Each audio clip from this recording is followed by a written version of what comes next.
Welcome to DennisTechTips. In this video, you are going to learn how to set a password on a document in Microsoft Word, especially if you have a very vital document that contains classified information and you don't want people snooping around. You know how some people can be. So it's better to protect such documents with a password.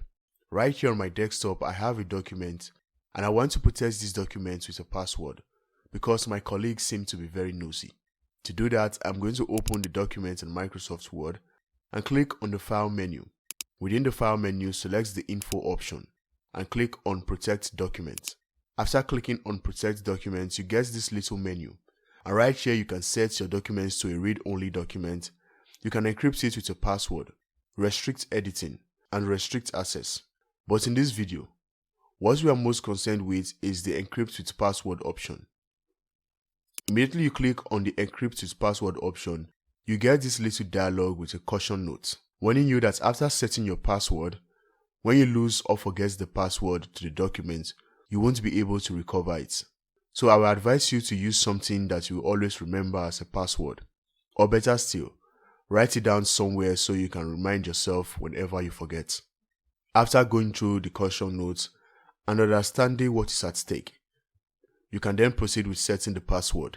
On the password field, type in whatever password you want to use as a password, and remember that the password is case sensitive.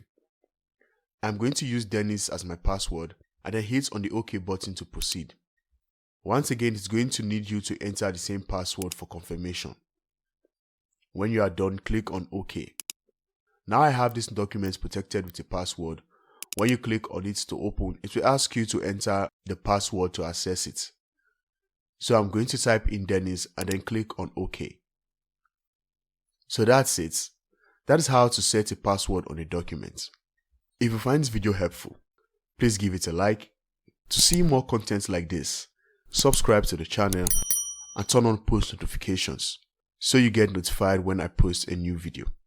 Thank you, and I will see you on the next one. Bye.